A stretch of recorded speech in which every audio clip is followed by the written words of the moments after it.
All right, y'all. It's time to bring in my esteemed guest for today's Reecie Colbert Show. She is Shanti Das, a celebrated entertainment veteran who has influenced hip-hop legends like Outkast and Usher during her time at LaFace. Now a speaker, author, and philanthropist, she champions mental health through Mibo and Silence the Shame. Also, as host of the Mibo Show, a bi-monthly podcast available on platforms like YouTube and Spotify, her expertise in music and mental health awareness resonates as she continues to inspire and impact both the entertainment and wellness landscapes. Her multifaceted journey symbolizes innovation, compassion, and dedication. Shanti Das, welcome to the Reecie Colbert Show.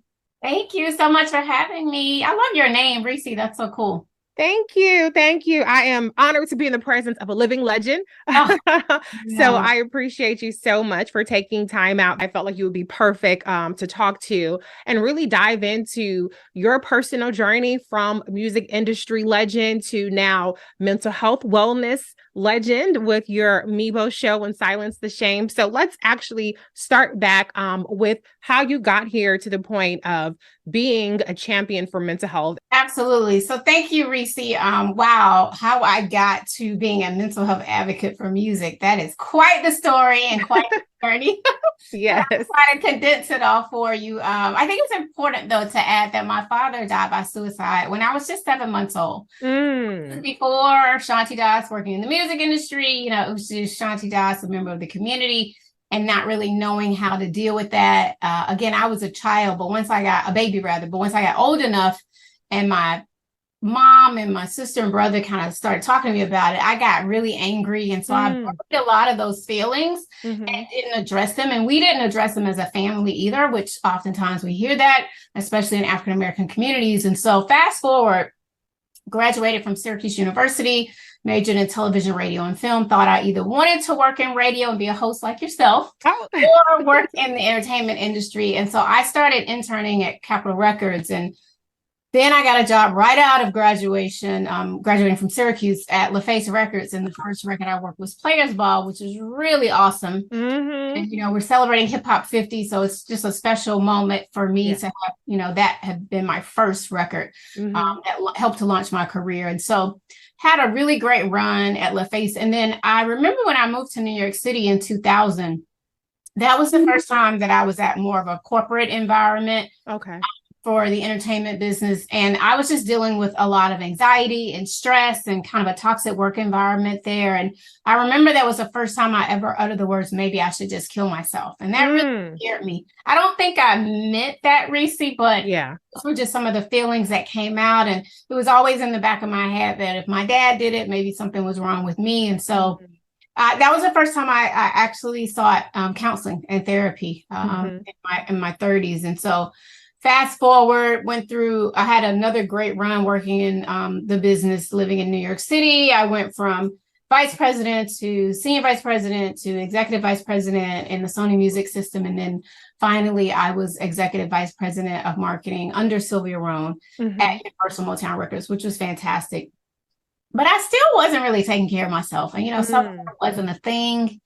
And, on and off airplanes and just stressed out. And again, the corporate environment just got to be a little bit too much for me. And so I quit and walked away. I left it all on the table, girl. Get a car, the corner office, all that. Right. Back home to Atlanta. And things were okay for a couple of years. But then my best friend took her own life, which was really difficult for me in 2014. And that's what kind of really started my downward spiral. Although I was a functioning person with depression, if you will. I was trying to carry on with my life, but I was like withdrawing from friends and family and social events and shared with a couple of people of what I was dealing with. And so I came close to taking my own life. And that's when I got the help that I needed and started kind of Silence the Shame as a hashtag and knew that this mental health journey was just something that I needed to share, right, with my colleagues and my peers. And so I started opening up a lot and sharing on social media. I call it, just digital journaling and, just really trying to be there for others that were my peers in the industry. And it was interesting when I first started talking about it, I thought, whoa, like I wasn't sure how people would react to it. I was a little embarrassed and ashamed, but many people were like, oh my God, I've had family members that have gone through that, or I've gone through similar situations, but have been afraid to talk about it. And little by little, people in the business just started kind of grabbing hold to Silence the Shame. And I made up a day. I said, I'm going to make May 5th National Silence the Shame Day. And so that's kind of how it started. And I had all these artists posting about it. And then fast forward, after having Silence the Shame for so many years, I also started going through some physical health challenges. And I felt like, it was time for me to kind of look at health overall, right? Mind, body. I feel like the spirit is always constant. And that's when I came up last year with the name Mibo, M-I for mind, B-O for body. So now what I'm doing with the Mibo Show, it's kind of a full circle moment after having a radio degree, is having my own show like you. Oh, yes. My own podcast. And we definitely take a look at mind and body and how that relates to our culture. And so I decided to dedicate season 1 to Hip Hop 50, because unfortunately we have lost a lot of people in hip hop, whether it was from mental health challenges or physical health challenges, or we know that, there's health is like really at the top of our list, as it should be. Yeah. Times we don't make time for it, especially being in such a rigorous culture like entertainment. So that's kind of my story in a nutshell. That's a lot of nutshells. I mean, it's such a remarkable just journey that you've been on. There are a couple of words that kind of stood out. Functioning was one of them. You kind of, like you said, you kind of took a little bit of an abrupt turn. I'm curious, in retrospect, were there any moments that, knowing what you know now and what you've been championing around mental health and wellness, were there any moments where if somebody had gotten to you, or if something had clicked in that moment when you were highly functioning, where you were successful, where maybe you could have kind of made a turn that would have kept you on that path that you were already on in terms of your musical journey? Or do you kind of look at it like, water under the bridge? Everything happened for a reason, and I'm here where I need to be. I'm just curious, because there are people who are functioning, highly functioning. Most of us are trying to just do what we can to get by. And there are some people that probably, just need something small, a tweak, or maybe several tweaks to continue to really thrive, as opposed to having a drastic pivot. That is a great question. And I often ask myself that. Yeah. What I would say is, I wish I had been better equipped and had healthier coping mechanisms while I was working in the entertainment industry. Whether that was my time at LaFace Records or my time living in New York City, I think some of the depression and anxiety that I had experienced, probably, I could have done a lot better in terms of just staying the course and not being so anxious about it. But I will say that, I struggled, Reecie, for a long time, thinking like, gosh, did I mess up? Did I do the wrong thing by not in the entertainment industry? And, maybe I could have been president of a label or have a company by now. I certainly felt like God had me on that track. But then I look at all the artists, all the people that have come up to me, that have spoken out on behalf of Silence the Shame. Just a couple months ago, DJ Drama spoke on one of my podcasts and shared publicly for the first time about his struggle with addiction. I talked big crit about his addiction, and Carrie Hilson first opened up to me on an event, on a Silence the Shame event, about her struggles with depression. And I thought, God has me right where he needs me to be. It ain't sexy, it ain't pretty, but I'm right where I need to be. And so now finding myself at the intersection of health and culture, whether that is culture within music, within sports, various aspects of entertainment, Hollywood, that sort of thing.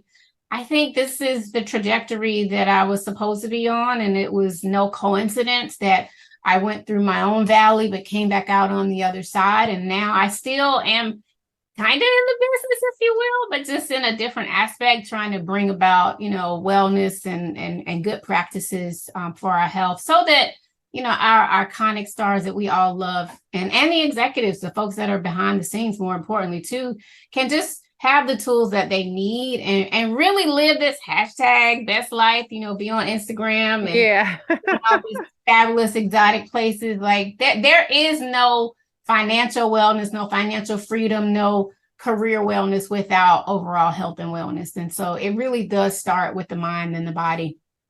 And we have to pay more attention as we're younger so that as we do age and grow in our careers and start thriving, that our careers aren't cut short. Because I don't think that everybody should take a drastic turn and walk away. To your point, if you're struggling, just equip yourself or consider therapy, or even just something as basic as going to see your primary healthcare physician, right? Doing that physical every year. Taking vitamins, you know, obviously I always tell people to consult with your doctor first, but like I do my vitamin supplements.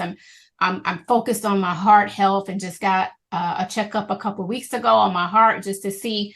And I realized that my LDL numbers were off a little bit. So my cholesterol was up a little more. But I wish the younger Shanti, right, in my 20s and 30s had a focus on that, because even though I was underweight and I think probably in the best shape of my life, it would have been easier going into my 30s and 40s and now 50s had I been a little bit more health conscious. Right. Ooh, I need to listen to your podcast some more, girl, because all that stuff you listed, I'm delinquent on. But I am headed to a dental appointment after that. That's good. And to your point, like listening to folks like DMC from Run DMC talk about his mental health journey, Dougie Fresh, who his foundation, Hip Hop Public Health, is doing so much around stroke prevention, and that's even somebody like Big Tigger, who was the host of Rap City. Tigger's still young. He's in his early 40s and he had a hip replacement. I mean, we don't think about that kind of stuff, but even if the content you hear on the Mibo Show doesn't directly affect you right now, it certainly affects your loved ones or aunties and uncles or parents. It's going to affect you at some point. And, you know, Eric Sermon from the legendary group EPMD was talking about his journey with heart disease. He had a heart attack 10 years ago. So it is stuff that we have to start thinking about more in our culture, because I don't want us to just be this aspirational, braggadocious culture, and we don't really take time to really focus on some of the other things that are important as well, and that affect the longevity of our lifespan.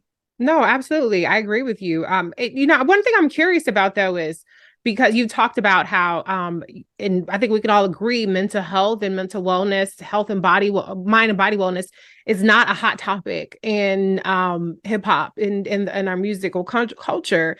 Did you find when you were getting these legends on your show that you kind of had to twist some arms, or did you find that they were kind of like relieved, like finally I get to talk about something that I've been going through and sharing it, or was it a little bit of both? I think it was a little bit, it's a little bit of twist in the arm with some of the younger artists, that I've dealt with, because it's not as popular to talk about what's wrong, right? And I get that. But folks like Dougie Fresh, he's been living this healthy lifestyle for as long as I can remember. But I was really excited when I interviewed Yo-Yo and MC Light. That podcast episode dropped a few weeks ago, and we were talking a lot about women's health and the M word, menopause, which is for women slightly older. Yes. Important topic, because it's something that we all are going to have to deal with. And so they weren't reluctant at all. They were actually very happy, to talk about some of the issues. So I do find that, so again, some of the younger artists may be a little reluctant at times, but like even with my own foundation, Silence to Shame, I had a great conversation with the young rapper G Herbo, very open to talking about what it was like growing up on the South Side of Chicago and how he dealt with a lot of anxiety and depression and that sort of thing. So I think it's